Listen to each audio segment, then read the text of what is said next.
Hello and welcome to episode 47. Today we're talking all about water birth, the pros, the cons, and some birth stories. Okay, quite a few birth stories because once Bonnie and I got started, we couldn't stop.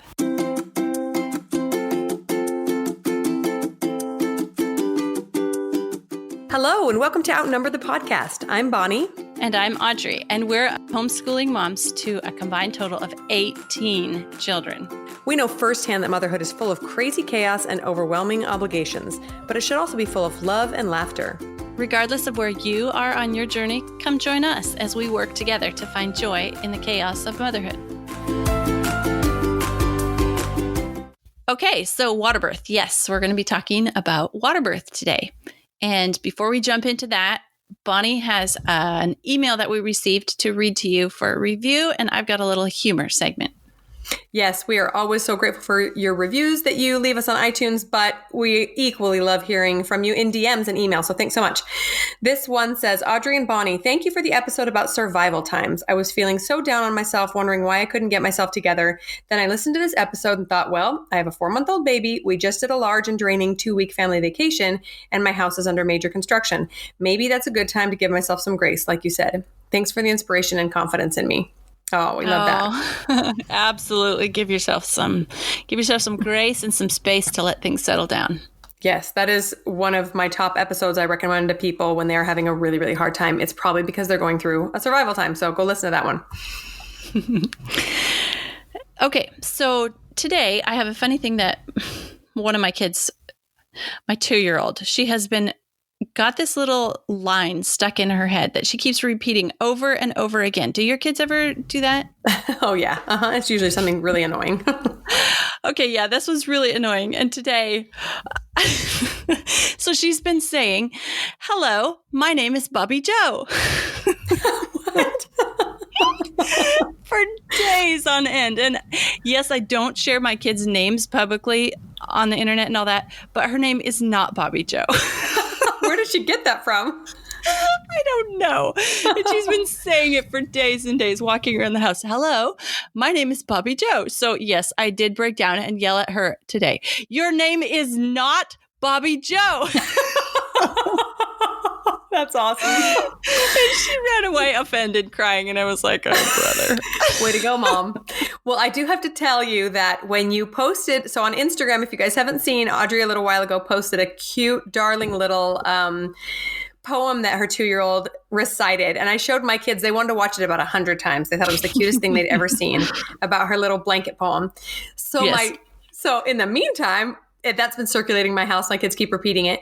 My 12-year-old has come up with like 2 or 3 variations that are not very nice. Have to do with bodily functions and other things. But I guess he's being creative and rhyming. I don't know. Oh, my I thought word. you'd appreciate that. But I thought that was the cutest thing I'd ever seen. That is so cute. All right. So we're assuming if you're listening to this episode on water birth that you want to know more about water birth, or you've had a water birth, or you're okay with this topic. We are going to be sharing a lot of birth stories, water birth stories in this episode. So if that's not your thing, talk to you next week, right? Right.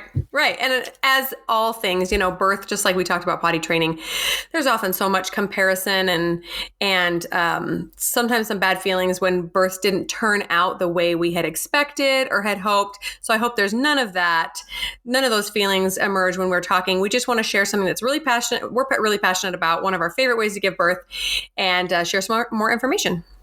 Yes. And if you want more information, if you're looking for more specific information about water birth, I totally recommend Waterbirth International. We'll link it in the show notes. It's waterbirth.org.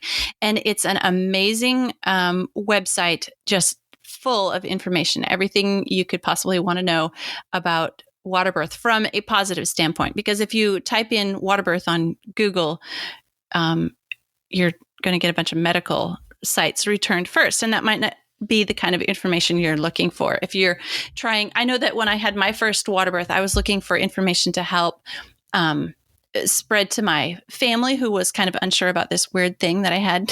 Oh, gotcha. On. Yeah. Mm-hmm. Yeah. And so I was appreciating waterbirth.org as a point to send them and say, hey, go check this out. So Okay, that's cool. I don't know that I have ever been on that website. Maybe when I was first doing my first water birth like 10 years ago, but I am going to go check that out.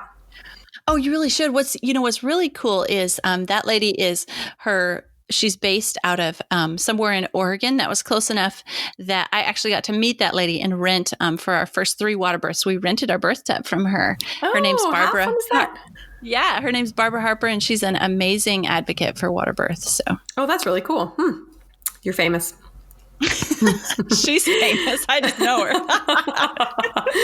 Okay, so to start off, we're going to just share each of our general overview experiences with water birth.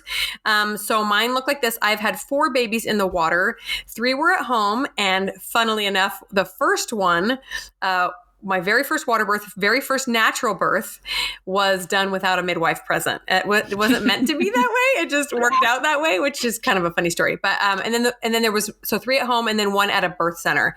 And those births spanned the years of 2009 to 2019. So over the last 10 years, I've had those 4 water births. Oh, that's funny. I also have a water birth. This isn't one of the short stories I'm going to share, but I also have a water birth that happened too quickly for the midwife to get there. Yes, and I have 8 water births out of my 9 children. They were at home births in the water from 1998 to 2019. Audrey, I shouldn't say this, but I graduated high school in 1998. I'm like a pro at this now. Yeah, you got this down. Seriously, 20 years. That's impressive. Yeah. Yeah, cool. I guess it's something I obviously believe in since I've been doing it for 20 years, right? Yes. I love that. And that means you are going to have tons and tons of information for us to share with our listeners. So we're going to start off with a few of the pros of water birth. The number one that I thought of was comfort. Water helps me immensely when I am in labor. It helps any pain, any anxiety I'm feeling, but I'm a big water person too. Some people don't love being in the water as much as I do. And so that, it's totally a personal thing, but I love it. Being in the ocean or the bathtub or the lake or pool just makes me feel so comfortable and weightless. And it's especially helpful when you're 9 months pregnant and feeling achy and huge. And it just feels so great to float. I feel like unlike any other coping strategies, water has helped me during labor. Another pro is it's easy to do at home. You can rent a tub or you can just use your own tub if you have a big one. It's fairly easy to do in a hospital or birth center, depending on the location.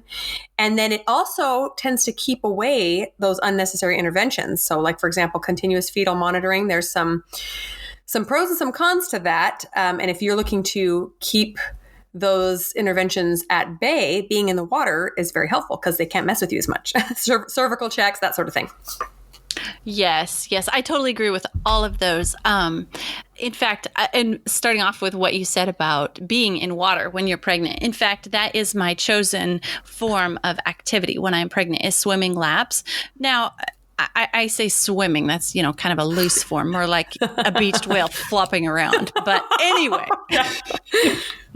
Getting out of the pool, that's what's fun.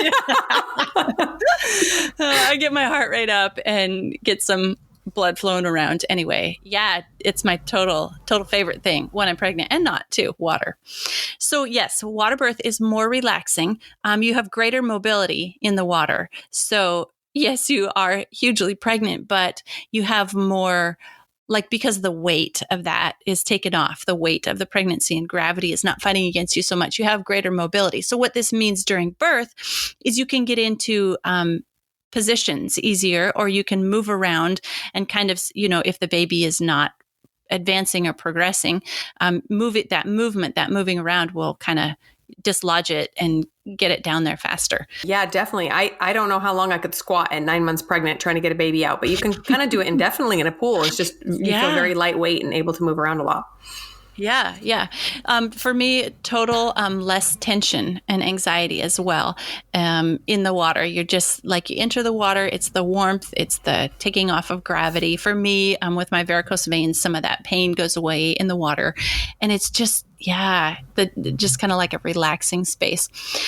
Pain relief is definitely in the water, you experience less pain for whatever reason. You only have to deal with the expansion of your body and your cervix instead of the downward pressure as well. It's not as much. Labors actually progress faster in a water birth than otherwise. The mother conserves more energy because she's not fighting against the pain or, dealing with the pain as well as, but she's more relaxed in the water. She conserves energy for that final push. Like you said, less intervention, fewer drugs in water births. It's kind of a private space that the mom has. Like I always feel like when I'm in the water birth and those wall in the tub and those walls are around me, I feel like this is kind of like my space to do my thing and nobody's going to enter my space. And that's, like I can really focus and get down to the task of birthing a baby in the water. I've never thought about it that way, but you really have a point. And I noticed in my last birth, I was at a birth center and the midwives were very conscious of that being my space, and they would come over and tap me before they did anything to me. They would ask my permission to put so the water was almost like the bubble, right? They'd ask permission before they put their hands in the water to check me or monitor the baby. Yeah. And I loved that. And I'd never thought about it in that way, but I really enjoy that. Yeah, definitely. So women have fewer tears to their pelvic floor when they're giving birth in water because you spend, how when you're in a swimming pool and you get out and your fingers are all, they look like raisins. Mm-hmm. Well, that's because your skin's all stretched out. Well, that is happening too to your pelvic floor when you're in water. So way fewer tears. And if there is tears, they're much less severe because of the time that you spent in the water. Another huge pro is the water birth is actually a much easier transition for a baby into the world than coming out into air because they have been inside liquid inside of you and they come out and they're still inside liquid. And you don't often see that, whatever that reflex is called, where they fling their arms back, like they feel like they're falling, that one. You don't often see that. When they're in water because they're just expanding, unfurling slowly. And it's kind of like a flower slowly opening. It's a beautiful thing to see a baby born in water. And then my final one, we talked a lot in episode 5. I talked a lot in episode 5 about preparing kids for a new sibling by having them at the birth. And a water birth is really, really a less graphic birth for a kid to be at. From my teenage sons down to my little shy 2-year-old, they're just not scared when mom's in the water. Water is a friendly thing to them, and it's less graphic, and they can do it. They can be there. So anyway, that's one of my pros of water birth. Yeah, totally. And in addition to that, any squeamish husbands. So if you have a husband that has to sit down during birth or doesn't handle blood, water birth's for you. Yeah. My husband happens to be the opposite. The one birth he was the most excited about was the one I'll talk about later, the water birth that wasn't, because he was going to actually get to see what was going on.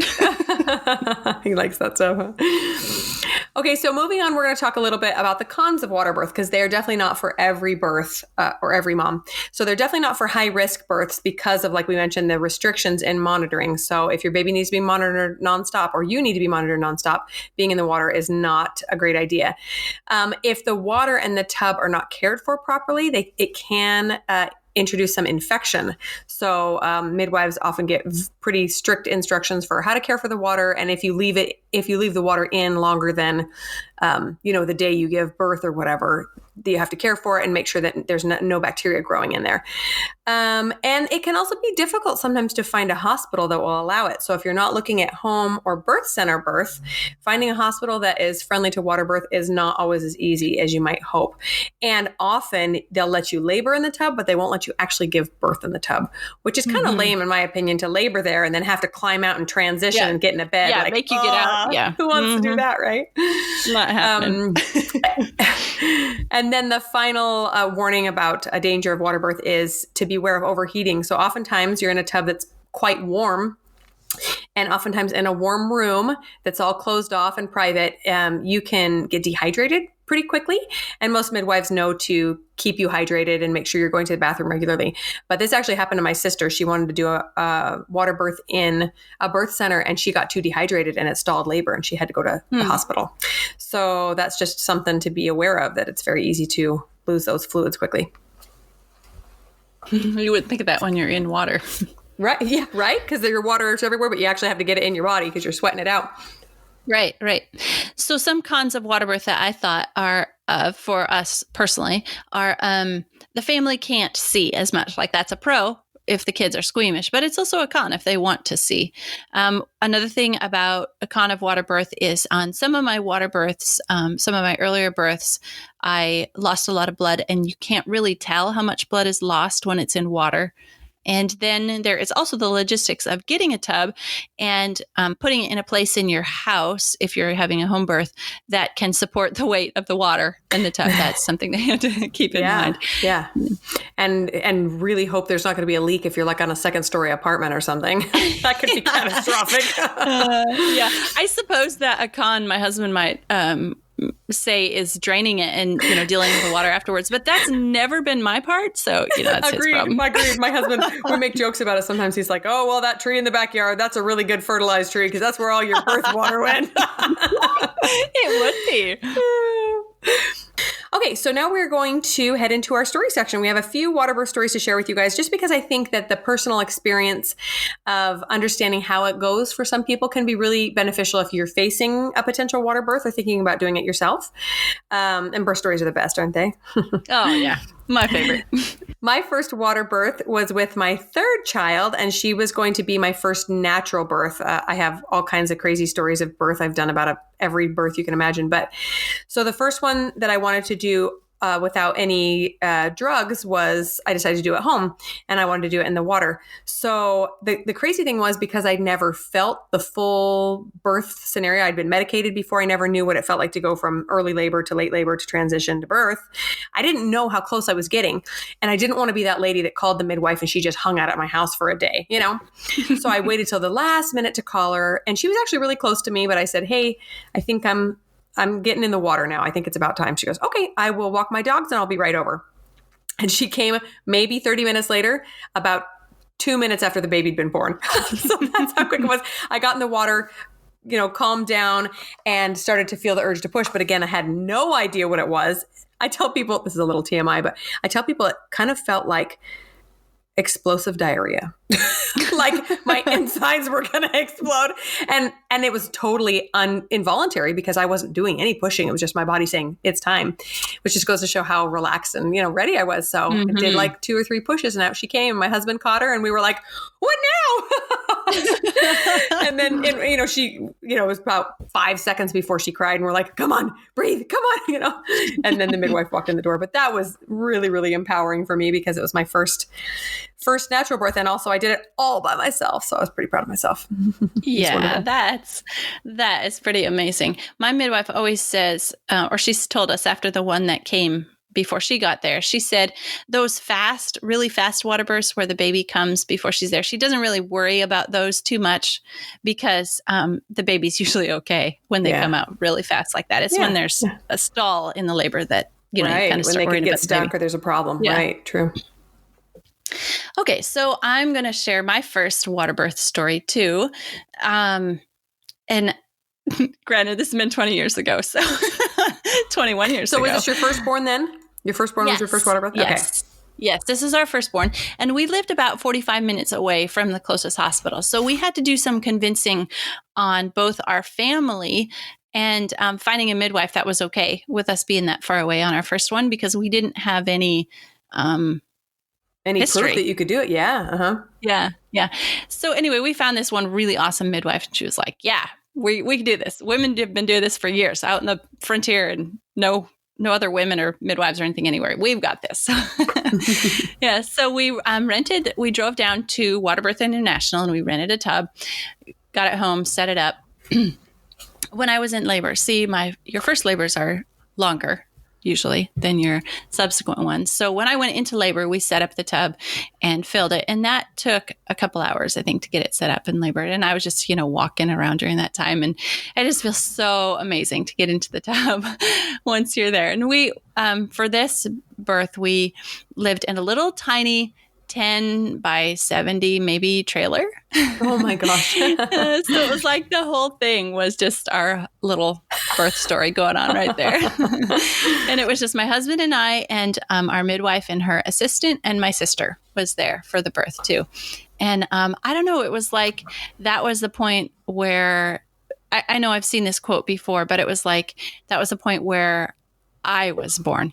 With every birth, a mother and a baby is born with the firstborn. And that was such an amazing, powerful experience because I came into who I am too. I love that. And I felt the same way about my third birth. My first two, I kind of almost felt like something was taken from me because they did not go the way I'd anticipated and everything was kind of done to me instead of me being the person who birthed the baby, So to have that experience was so empowering. That was the first word I thought, wow, I feel so powerful, I just did that. And I'll add that to a pro of water birth is that if you have a desire to catch your baby, it's a whole lot easier when you're just kind of tight and private in that little tub than if you're sprawled out on a bed somewhere. Oftentimes the providers are in a better position to catch that baby and be the first one to hold it. But I love that. I love being able to grab my baby as it's coming out of the birth canal. I just thought that was fascinating. Have you caught some of your babies? Yeah. Yep. Yeah, it's pretty awesome. Isn't that the most powerful thing in the whole world? It is. And I will say also, one of my midwives mentioned this too, that just instinctively on one of my births, I reached down and helped the baby emerge. And she said, I've found that when moms feel that urge, they often help themselves stretch and get that baby out in a comfortable position. And that there's fewer tears that way too, because they're guiding the baby out instead of just having a doctor or a midwife shoving on them. They know what feels good and where they can stretch. And so it was pretty fascinating. Yeah. I have delivered, 1, 2, 3, 4. The one that came so fast, I didn't even know he was coming. And so nobody caught him. Yeah. Get back here. I think I've caught 6 of my babies. That's really cool. Yeah. I'll have to think about that and verify. Yeah. So my next story, I'm just going to combine 2 of them. So after the first home birth, we had the twins. We went back to the hospital for them. And then we had 2 more home water births in a row. And they were fantastic. And they were also very, very quick. And so one suggestion I'll say for anyone who's planning one in the future is to make sure your tub is set up ahead of time. And the minute you feel any labor happening, start that tub, right? Unless it's maybe your first baby you have time, right. But just a quick story of one of them was my son. He was very late, as all my babies are, and I decided I was going to take castor oil that time. My midwife was okay with it, and she told me how to prepare it and what to do, and to call her when I took it so that she could, kind of watch the clock. So I took it that morning. It was a Saturday morning, and just kind of puttering around the house, feeling crampy, and the effects of castor oil set in. And then about 3 hours after that started happening, so no actual labor, just going to the bathroom, my water broke fast and hard, and 55 minutes later, he was out. Oh my word. It was so intense. People were like, well, that's nice. It was so fast. I'm like, really? Have you ever gone from 0 to 10 centimeters in an hour? It was not pleasant. But I was so glad. I was so glad, number one, that I was home, and number two, that the tub was up and ready to go. Because actually, now that I say that, I think it was maybe only half full when I gave birth to him because we didn't have time. So I'm pushing him out and people are still pouring hot water in the tub. So that was pretty fun. But yeah, that is the bonus to being at home. You don't have to go anywhere. You won't have a baby in a car. Oh, yes. Okay. I wasn't going to tell this story, but here's a bonus. Water birth was my son that came before the midwife did. Same thing. It was, I was kind of off and on having labor, and I couldn't tell if I was in labor or not. So I had been having some false labor, and I was so frustrated. I said, I'm just going to go to bed. And if it's serious, it'll wake me up. And if not, I'll still be here in the morning sleeping. At least I'll get some sleep. So I woke up at midnight and I was like, oh my goodness, here we go. Yeah. And I called my midwife and she's like, okay, I'm jumping in my car right now. And there had been some flooding. And so she had to go around on back roads. It took her about 2 hours to get here. And he was born about 10 minutes before she got here. Oh my goodness. So what happened was I got my husband up and I said, hey, you need to fill the birth tub. And he's like, how do you know? Like, shut up and get up and I've done this before. I know. Right. Yes, this was number 7. So he's up and he's kind of groggy, and he hooks up the hose and he's filling it up with hot water. But we have 2 water heaters, one on our upper level and one on our lower level, and he can't get it filled by emptying the upstairs water heater. So he says, go downstairs and get some pots and fill them up and put them on the stove. So here I am in labor, filling 4-gallon pots and hefting them across the kitchen onto the stove to warm them up, which is probably what made the labor go so fast. Yeah. Note to self. So then he gets up, my son, our teenage son, who was, I don't know, 16 at that time or something. And he says, go downstairs and relieve your mom from hauling water. You are a true pioneer mom, Audrey. Hauling water in labor. No. So I get up there and I get in the tub and it was about half full. And my son starts bringing up these pots off the stove because they're warm enough. And he dumps one in. He goes back down to get another one. He brings it up and he dumps it in. And I feel this, by that time I was in the tub and he dumps it in. It was this, flush of warm water around me from the 4 gallons that he dumped in. And I said, oh, that feels nice. And then I said, oh, just kidding. Yeah, because here he was coming. And so my husband, he turned around and he grabbed for the phone because I had called the midwife about 10 minutes earlier. And I said, where are you? And she's like, I'm 15 minutes away. Call me if you start pushing. So I said, okay, yeah, whatever. So they can tell by your voice, how far along you are. So my husband turns around and he's scrambling for the phone and he hears me say, and he's trying to punch the numbers and dial it. And he hears me say, it's a baby. That's awesome. Look what we have here.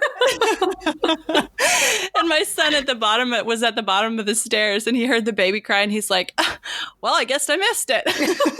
That's so funny. So it was just you two. Well, you and your husband and your son. Yeah, we had woken up one of our teenage daughter, and she had woke up one kid and put him on the bed, and she was out of the room to get another one. So there was one kid laying on the bed. So only one kid actually observed that birth. But just then my husband got the midwife on the phone as the baby was crying his first cry. And she says, I'm 10 minutes away. I'll be right there. It sounds great. Perfect. That's funny. So the story I was gonna share before that one popped into my mind was a story about the water birth that wasn't. So sometimes you really want to give birth in the water and it just doesn't work out. And what happened on this water birth that wasn't, was my daughter had her, this was number 8. She had her fists up by her head, by her ears. And we know this because when the midwife actually checked me one time and she said, oh, now I don't feel head anymore. I feel a hand. She has her hand on top of her head. So she wouldn't descend down the birth canal. And when I would get in the water, I was actually relaxing too much or she wouldn't move down the birth canal at all. So the midwife said, I'm sorry to tell you this, but I don't think you're gonna be able to have water birth or, unless you can make it back in time. But, sometimes it helps to move the baby, to jostle them around if you do stair laps, go up and down stairs while you're in labor. So yes, I did about 100 stair laps while I was in labor with that little stinker. And by the end, my legs were so tired that my husband was holding me up under one arm and my big, huge teenage son was holding me up under the other arm because I couldn't hold myself up anymore. My legs were so tired from basically exercising my whole labor. And so I sat on the birth stool and my husband, afterwards I learned this, he motioned to my our oldest daughter, and he said, make sure you get this on video. This is the only one we're ever going to get to see. Yeah. So did you get a video of it? Yeah. Perfect. That's and awesome. My husband is such a jerk. He likes to play it backward, show me backward. And that is the most cruel thing you can do a woman. So the baby going back in? Yes. Don't ever do that to a woman. Sounds horrible to watch. Exit only. That's funny. Yeah, there is no U-turns. Yeah, right. So I had an almost water birth too. So my second to last baby, and I've told this story multiple times about the So it's our same baby. Oh, yeah, that's true. Your 2-year-old. Okay, see, stinkers. I had a placental abruption. I was, late and started bleeding. So I went to the hospital. My midwife met me there. Because if you're not familiar with home birth, every midwife, usually most home birth midwife's partner with an MD, so that if there is a complication or a concern, she can talk to him, or you can go see him or her, and they can figure out if you're still okay to have a home birth. So I went to go get checked out at the hospital because it was a considerable amount of blood.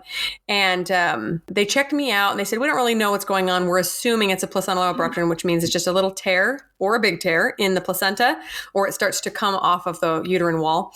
And sometimes it's not a big deal and sometimes it's catastrophic. So, obviously I was being monitored. And in the hospital, the plan had been a home birth in the water. And in the hospital, my midwife said, well, what's your opinion, to the doctor? And he said, well, if you really want to give birth at home, you can try. And I remember thinking, I don't think that's a great idea. And the midwife's like, I don't think that's a great idea either. And again, like you mentioned, that one of the cons of water birth is that you cannot monitor the blood loss. Right. And so I did decide to stay at the hospital. And as soon as I made that decision, I really felt a lot of peace. I knew it was the right decision for that birth. And interestingly enough, I was able to see how they measure blood loss in the hospital. And they put you on like these big Chucks pads, and then they measure them. They weigh them.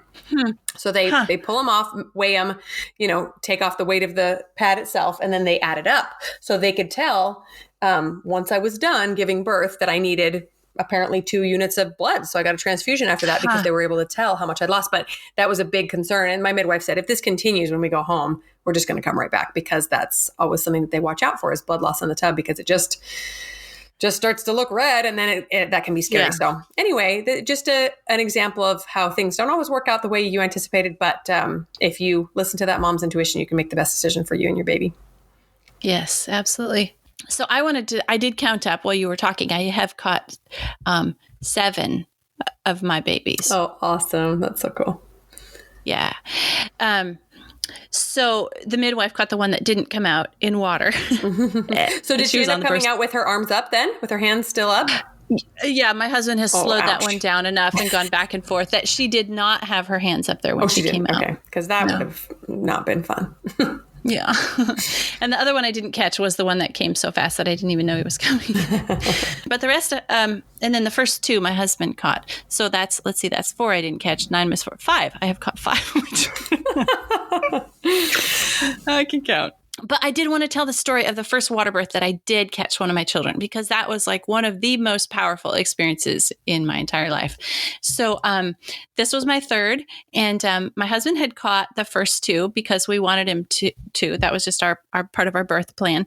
And so on the first 2, he was in the tub with me so that he could catch the baby, and I would kind of. He was supporting me, I'd have my arms around his neck and on his shoulders, and he'd be holding me up and supporting me, but then he could catch the baby. Well, on the third one, it was somehow different. He hadn't gotten in the tub yet. And I was starting to feel pushy, and I was holding onto him in such a way that he couldn't really adjust himself and to be there, to get his arms in, to catch the baby. So I said to the midwife, we're explaining this to her, that he couldn't move his arms to catch it. And she's just quietly was sitting back, and she says, well, Audrey, why don't you try to catch your own baby? And I was like, just blown away by this thought that I could maybe possibly catch my own baby. So I said, well, I'll try, but somebody else better be there to catch it if I can't do this. Yeah. So then there is nothing quite as powerful as the feeling of birthing the head and reaching down and feeling the hair and the little face. If they're in the proper position, the little face is kind of pointing backward, and just feeling the back of this head with your hand, and then having the urge to push and just feeling this thing slide out into your hands and grabbing it and pulling it up to your chest. And oh my goodness, it's the most powerful thing that I've ever done in my life, is just catch and birth my own babies. And I just love it so much. I wish that every woman could have that huge, powerful experience. I mean, like, you have a lot of endorphins and things when you give birth, but I think after that first birth, and after every birth where I've caught my own child, it's been like, I'm Superwoman. I can do anything now because I have caught my own child. Yes, I completely agree. I was recently looking at pictures of some post-birth pictures, and I realized that the pictures of me with Finn, the one that was the really lightning fast birth, were some of my favorites. And I was realizing just now as you were talking that it's because he was the first one that I caught. I think in previous times, I'd either been in the hospital and not really encouraged to reach down and get in the way, or it was that first water birth and I was just kind of overwhelmed, didn't know what to do. And but that one, I think there's variety of things that catching your own baby does. Number one, it fills you with that sense of power. Like, I didn't need anybody here, like, Yeah. like my earlier hospital births, and you can have wonderful hospital births too, but some of mine were not particularly wonderful. And I remember feeling like that my baby had been delivered, as they say. But when I gave birth at home, I felt as if I had birthed that baby. That, the verbiage was very different, that I was the one who had done the work, and I was the one who had brought that baby. And, and to deliver life into your hands, there is something so powerful about that. So powerful. Yes. So yeah, wonderful experience. I loved it. Yes, 100% agree. Like I said, I wish it's just an experience that every woman could have, because there's so much power that comes with it, so much enabling you to start off your journey as a mother with so much joy. Yes. And I will say, even if you choose not to do a water birth, you choose something else and you think that's the right decision for your baby, I would encourage all women to do the best they can to retain the power over their birth. That doesn't mean you have to do everything. Doesn't even mean you have to do, it natural in your living room, but to not allow that power to be taken away from you. You're the one that has grown that baby, and you're the one that will get that baby out, barring a needed C-section or something. But that is really, really powerful when I realized that, no, I have decision-making authority over this birth, and I can choose to let this happen or this happen. It's really important, I think, for women to retain that power. Yes. I love to think when I'm, and I've had some anxiety in some of my pregnancies, and some of it is about, giving birth. Will I be able to do it again? And I like to think a thought or a mantra I like to think about when I'm in those anxious times is to think about all the other women in history that have birthed babies. It's just kind of a calming effect to think about women were created to do this. Yes, I completely agree. Yeah. Have you ever read the book, The Red Tent? No.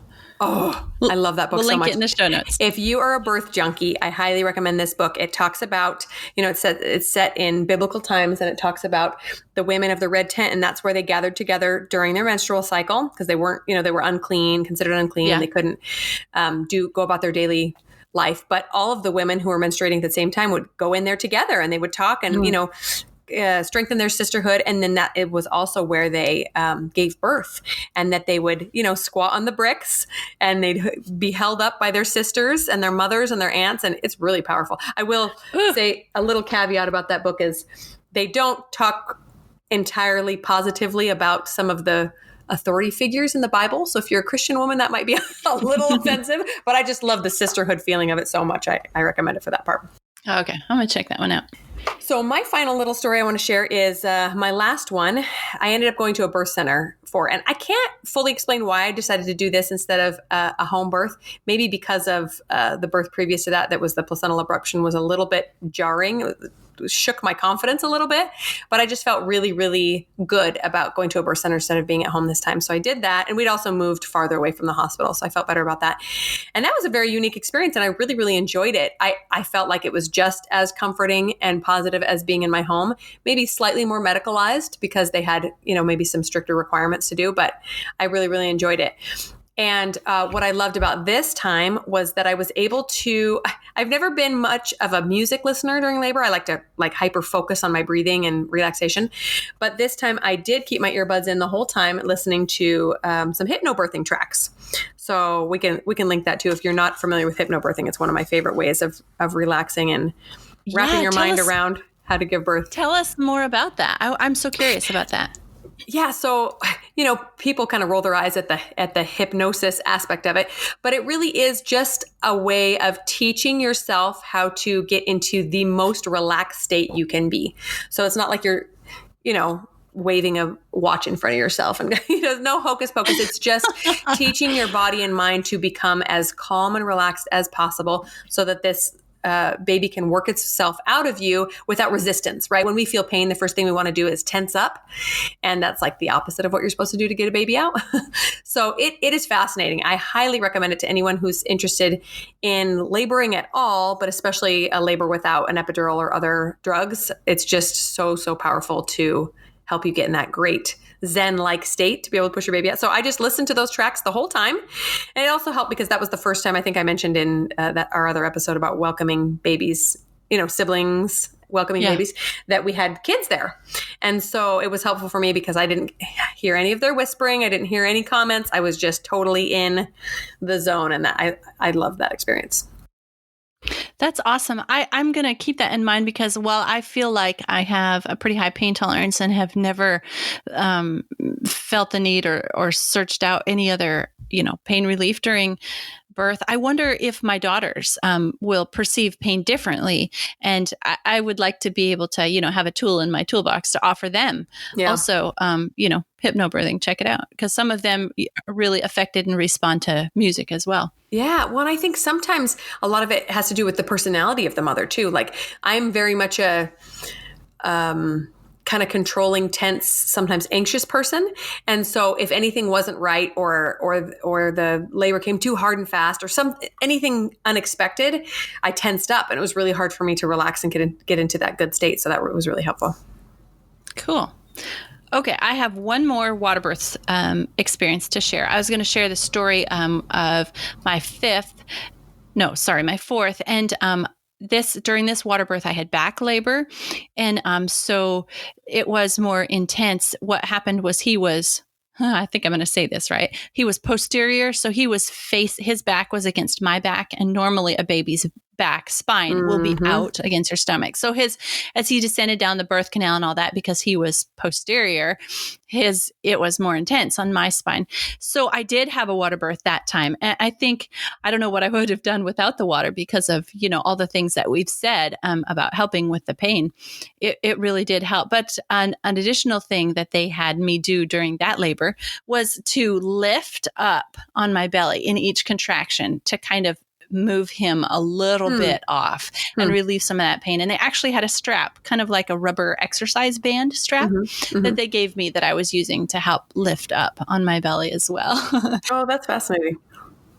And he actually, besides being posterior, he also had a little hand up by his face, by his head, by his ears, because after his head came out, the midwife did a quick check. She thought she saw the cord around his neck and she wanted to check, and she leaned over to check me. And I said, ow, don't touch me. Stop, whatever you're doing.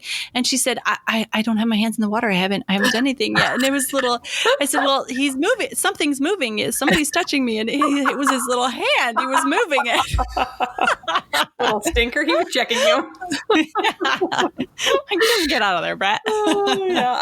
I've had a couple of posterior. I actually don't recall if any of them actually were born posteriorly, but there was definitely that back labor for a long time, which usually means that the baby's flipped, and it is something else. In fact, the only thing that really worked for me was the counter pressure on the hips. Have you ever done that, where your husband or midwife squeeze your hips? No, I haven't had that. Yeah, it's pretty. Maybe because I was in water, it was harder to do that. You have to kind of like lean over a bed or something, and then my husband would come behind me and just kind of squeeze my hips together and lift up, and something about that pressure on the pelvis would help alleviate that baby's head pushing where it wasn't supposed to, but that's intense. I do have to share when you said about the cord possibly being wrapped around their neck. So that's really common. I know a lot of people freak out when that happens, but it's actually extremely common and very rarely is cause for alarm, having the cord wrapped around a baby's neck. In fact, this last baby, I did post a portion of the video on Instagram. If you want to scroll back, I'll have to post it again, maybe on our Instagram. Because what I did catch him coming out, but he wouldn't budge. He was stuck down there. And so I said, I unwrapped his cord once around his neck, and then the midwife came over to help. And I think we unrolled him like 4 or 5 times. He was so tangled up in that cord. He wouldn't, we barely got him out of the water. And then after that, he couldn't get up to my chest. So we're like rolling. It was pretty funny. So just all kinds of crazy things happen at birth. It's a fascinating time. I love it. So amazing and powerful. Yeah. So just a few final thoughts. We love water birth so much. Obviously, it is evident, but it is not the right birth for everyone. We just want to finish with that to share that you will know the best decision for you and your baby if you pray about it, you think about it, you do the research, and you go with the option that sounds the best and the safest for you and your baby. But if it happens to be water birth, you're in for a wild ride. It's going to be a great fun. Yes, totally. And I wanted to say that if you have had a birth that has been traumatic and you're looking for your next birth to be maybe a healing experience, maybe the atmosphere of Waterbirth with the kind of the private space for yourself, it might just be the thing that you're looking for. So just a note on that there. And obviously, I also think Waterbirth is an amazing way to give birth. I don't know, it almost feels like cheating because you miss out on a lot of the pain and everything. I mean, don't get me wrong, there's pain, right? I've delivered over 10-pound babies. There's pain. You mean there's pressure? That's what we're supposed to say. There's just pressure. Pressure. No, there's pain. Don't worry about it. Happens to everybody. Yeah.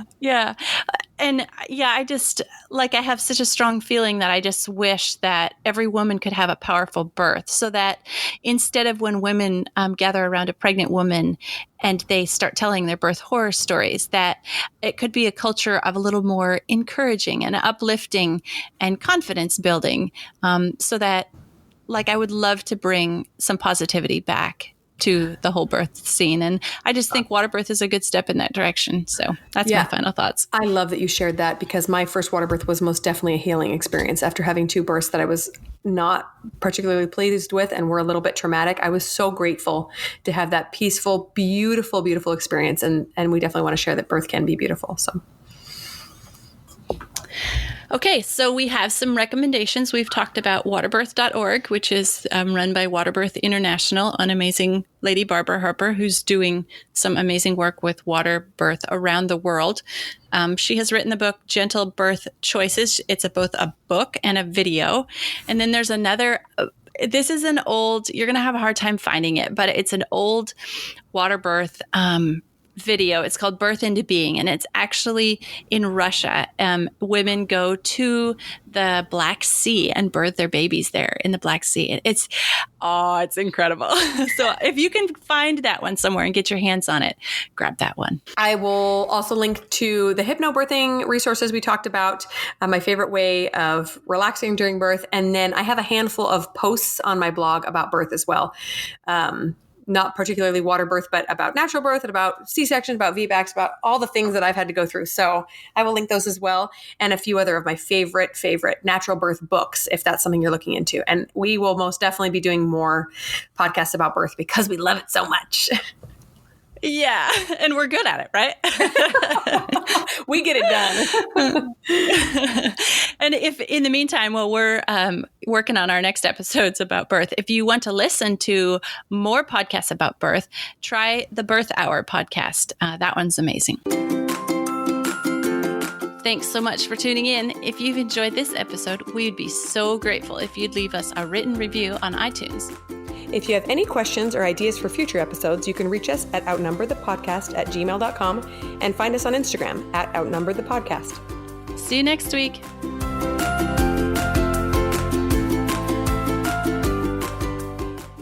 And their women have fewer tears to their perineum, right?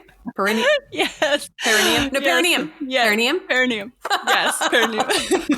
Yeah, there's our outtake, folks. but we're birth experts. Don't worry about it. Yeah, we got it.